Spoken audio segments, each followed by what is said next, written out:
చాణక్యుడు చెప్పిన విధంగా ఈ 5 లక్షణాలు ఉన్న అమ్మాయిలను జీవిత భాగస్వామిగా చేసుకోకూడదు. ఆ లక్షణాలేమిటో ఇప్పుడు చూద్దాం. డబ్బుకు ఎక్కువ ప్రాధాన్యత ఇచ్చే అమ్మాయిలు. ఏ అమ్మాయి అయితే డబ్బుకు మాత్రమే అధిక ప్రాధాన్యత ఇస్తుందో అటువంటి అమ్మాయి జీవిత భాగస్వామిగా పనికిరాదు. వీళ్ళు భర్త ఎంత సంపాదిస్తున్నాడా అన్నది మాత్రమే చూస్తారు. భర్త బాగోగులు చూడనే చూడరు. వీళ్లకు ఎంత దూరంగా ఉంటే అంత మంచిది. అబద్ధాలు చెప్పే అమ్మాయిలు. కొంతమంది అమ్మాయిలు నోరు తెరిస్తే అబద్ధం.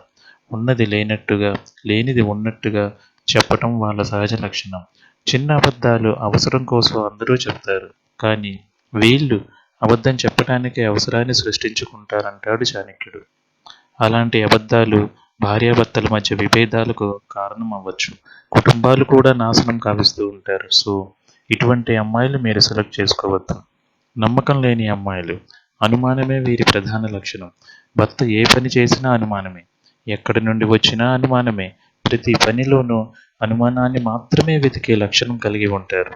ఇటువంటి వారిని జీవిత భాగస్వామిగా చేసుకుంటే సంసార జీవితం నరకంగా మారుతుంది. ప్రశాంతత ఉండదు. ఇంటి పనులు తెలియని అమ్మాయిలు. కొంతమంది అమ్మాయిలు వారి తల్లిదండ్రుల దగ్గర ఎంతో గారాబంగా పెరుగుతారు. వీళ్లకు ఇంటి పని మరియు వంట పని అస్సలు తెలియదు. తాలింపు వేయాలంటే ఆవగింజలు కూడా లెక్కపెట్టి వేసే అమ్మాయిలు ఉన్నారంటే అతిశయోక్తి కాదు.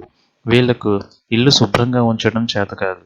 కనుక ఇంటిని చక్కగా చూసుకునే అమ్మాయిని జీవిత భాగస్వామిగా ఎన్నుకోండి. దైవభక్తి లేని అమ్మాయిలు.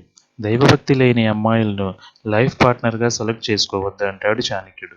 దేవుడి యందు భక్తి నిష్ఠ ఉన్న వాళ్ళతో సంసారం చక్కగా నడుస్తుందంటాడు చాణక్యుడు. సో ఫ్రెండ్స్, పెళ్ళికి ముందు మీ బ్యాచులర్ లైఫ్ ఎలా ఎంజాయ్ చేశారో అలానే పెళ్లి తర్వాత కూడా జీవితాన్ని ఎంజాయ్ చేయాలనుకుంటే చాణక్యుడు చెప్పినట్లు ఈ 5 లక్షణాలు లేని అమ్మాయిని సెలెక్ట్ చేసుకోండి. హ్యాపీగా ఉండండి. Thanks for watching.